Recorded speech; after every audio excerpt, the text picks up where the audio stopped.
A paz do Senhor, que alegria poder compartilhar com você mais um vídeo. Aqui é o irmão Luiz e eu quero compartilhar com você hoje uma palavra que tem queimado ao meu coração já há um bom tempo, mas eu ainda não havia gravado. E eu quero hoje então trazer ao seu coração aquilo que Deus tem falado também ao meu coração. E eu creio que essa palavra vai ajudar você a desfrutar da paz de Deus e vai ajudar você a desfrutar também do poder de Deus, e você vai poder entender como Deus pode trabalhar na sua vida através da oração. E eu quero ler Gênesis capítulo 4 e o versículo 26, que diz assim, ó: E Sete mesmo também nasceu um filho e chamou o seu nome Enos. Então se começou a invocar o nome do Senhor. Essa palavra tem vindo ao meu coração já há algum tempo e eu quero fazer uma reflexão rápida com você acerca desse assunto, e que você possa usufruir e pôr em prática aquilo que nós vamos conversar hoje à tarde, e você possa ver a mão de Deus operando milagres, maravilhas sobre a sua vida. A palavra vai dizer, se a gente voltar um pouco, capítulo 4 todo de Gênesis, e a gente vai ver que Adão e Eva, quando eles saem do jardim, né, eles vão gerar dois filhos, Caim e Abel. Caim, ele vai junto com Abel ofertar a Deus. Deus recebe a oferta de Abel, mas não recebe a de Caim.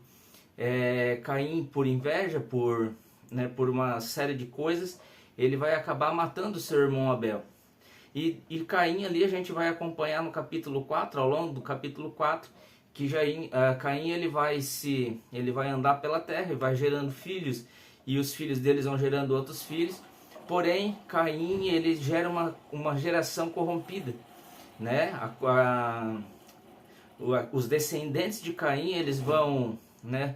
É o primeiro assassinato através de Caim. Tem ali um dos descendentes de Caim, Lameque, ele tem duas mulheres, que é ali agora poligamia, coisas que nunca Deus permitiu, né? E assim por diante, Caim vai construir uma cidade, vai colocar o nome do próprio filho. A gente vê ali uma série de coisas, a gente vê assassinato, a gente vê poligamia, a gente vê soberba de querer construir algo para edificação própria, e assim por diante. Uma geração que vai se corrompendo, até que Gênesis 4, 26, nasce então Sete. Adão e Eva vão ter um outro filho. Esse filho, Sete, quer dizer o que? Compensação ou renovo. Parece que Deus estava trazendo um renovo. Parece que no meio de tanta corrupção moral, espiritual, social, Deus estava trazendo algo, fazendo algo que fosse trazer algo diferente, algo novo. E aí o Sete, ele vai gerar um filho chamado Enos, que quer dizer homem. E ali, a partir dali, começou a se invocar o nome do Senhor. Então aquela geração que estava corrompida, parece que Deus, aquela geração onde estava tudo bagunçado, tudo meio fora de ordem, né? Deus traz à tona alguém que vai começar a invocar o seu nome. E eu quero fazer uma pergunta a você: como é que estão as coisas na sua vida, dentro de você, na sua casa, na sua família, na sociedade onde você vive, você olhando em volta? Às vezes a gente está cheio de problema, de dificuldade, cheio de coisas que às vezes nos incomodam e a gente não sabe como agir, a gente não sabe como fazer. A única forma de mudar a geração de Caim era alguém que pudesse passar a invocar o nome do Senhor. Até Gênesis 26, ninguém invocava o nome do Senhor, e as coisas estavam piorando cada vez mais. Uma corrupção moral e tudo. Então Deus traz à tona Sete, traz à tona Enos, para que o seu nome fosse ouvido, fosse invocado, porque Deus deseja para que as coisas mudem ao nosso redor, à nossa volta, dentro da nossa casa, dentro do nosso casamento. Precisa-se invocar o nome do Senhor. A oração no hebraico é palau, quer dizer intervir no mundo espiritual, ou intervir do outro lado. Quando eu invoco o nome do Senhor, eu estou pedindo uma ajuda, uma intervenção para fazer aquilo que eu não posso fazer. Veja alguns exemplos na palavra de Deus que eu quero trazer para você e que vão ajudar você a entender como Deus age. Diz assim, ó, conforme Gênesis 4:26, foi a partir de Gênesis que se passou a invocar o nome do Senhor. Existe na Bíblia 44 salmos, dentro de todos os 150 salmos, 44 salmos que são orações, que foi feita por pessoas que estavam passando por problemas, por dificuldades, que estavam doentes, ou no meio de uma guerra, ou no meio de uma calamidade, e essas pessoas oraram a Deus e eternizaram isso nos salmos, escrevendo que são orações que foram diretamente ao coração de Deus, e Deus interviu na causa dessas pessoas, livrando elas daquela situação em que elas estavam. Então veja que 40 dos 150 salmos, 44 deles são orações de homens que fizeram em momentos de muita angústia ou aflição em suas vidas e foram atendidos por Deus. A palavra diz, o salmista Davi vai dizer assim, ó, fui moço, sou velho, mas eu nunca vi um justo sem resposta. Quando você ora, Deus pode intervir na tua causa, o tempo é dele, mas ele intervém.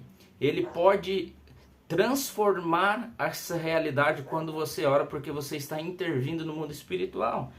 Veja outra coisa, ó, Salmo 155 e o verso 17 é um exemplo, aonde de tarde e de manhã e ao meio-dia orarei e clamarei e ele ouvirá a minha voz. Veja a certeza do salmista que ao orar a Deus, Deus ouviria a sua voz e interviria na sua causa, lhe dando livramento, sarando, dando saúde, enfim, seja qual é a causa, seja ela grande ou pequena, quando nós oramos e colocamos diante de Deus, nós podemos descansar o nosso coração, porque Deus, a Bíblia diz que Deus ouve todas as nossas orações. A Bíblia diz que Deus ouve até mesmo o clamor de um filhote de urubu. Se Deus pode ouvir e atentar para o clamor de um filhote de urubu, imagina o que Deus pode fazer quando eu e você oramos a Ele e depositamos a nossa esperança nele. Orar é dizer assim, ó, Senhor, a minha causa eu não posso fazer, mas Tu pode.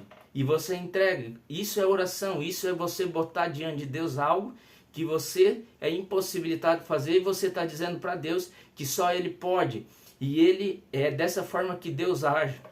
E eu podia citar muitas e muitas outras coisas. A oração também nos ensina duas coisas. Tem momentos que é eu que falo com Deus e tem momentos que é Deus que fala conosco.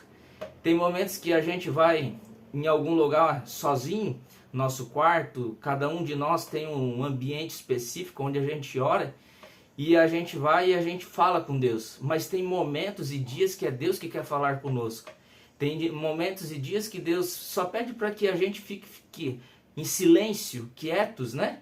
Para que Ele possa falar, ministrar ao nosso coração através da palavra. Ele quer nos dar uma instrução, Ele quer nos dar uma direção. 2 Crônicas capítulo 20, por exemplo, houve uma intervenção divina através da oração em uma batalha do rei Josafá contra 3 inimigos. E Josafá botou todo o povo a orar, a jejuar e pediu a direção de Deus e em oração, e Deus deu a direção e pelejou aquela batalha pelo exército de Israel, dando vitória para eles. Mas eles se colocaram debaixo da mão de Deus e Deus falou com eles. Através da oração Deus fala conosco. E tem momentos na oração que é nós que falamos com Deus, colocando as nossas causas diante dele. Então veja que quando Deus às vezes está em silêncio, talvez é o momento de nós pararmos, ficarmos em silêncio para ouvir Deus falar. E tem outros momentos em que a gente pode falar com Deus, colocando as nossas angústias, nossos anseios, nossos medos diante dele, para que ele possa intervir. Veja o que mais. A oração transforma qualquer realidade, pois ela mostra que Deus é quem faz e não nós. Outra coisa, Jesus, sempre vamos ver para Jesus se retirando, Lucas 5,16, e Jesus disse, porém, se retirava para lugares solitários e ali orava. Veja mais, os apóstolos de Jesus oravam, Atos 3:1, Pedro e João subiram junto ao templo na hora da oração, na hora nona da oração, 3 horas da tarde. Tanto Jesus, quanto os apóstolos, quanto os profetas, ao longo de toda a Bíblia, a gente vai ver pessoas se colocando diante de Deus em oração. E hoje eu quero deixar essa palavra para você. Você precisa invocar o nome do Senhor. Eu não sei pelo que você está passando, eu não sei o que você está enfrentando, quais são os seus medos, como está o seu coração, como está a sua vida, mas quando se passou a invocar o nome do Senhor, o Senhor começou a mudar a história. O Senhor, quando nós colocamos algo diante dele em oração, nós não estamos, esse problema já não está mais nas nossas mãos, mas na mão de Deus. É como um filho que tem uma situação difícil para resolver e não consegue resolver por si. O que ele faz? Ele corre para o seu pai. E ali ele entrega, pai, essa situação aqui eu não consigo resolver, eu estou com um problema. E ele entrega para o pai e o pai pega nas mãos dele e resolve. Então veja que a oração é parte fundamental da minha e da tua vida. A partir do momento que eu e você começamos, nós entregamos algo para Deus, uma coisa a gente pode ter certeza, é descansar o nosso coração, é ficarmos quietos, em silêncio, esperando, porque Deus é aquele que pode fazer todas as coisas. Para Deus, a Bíblia diz que nada é impossível.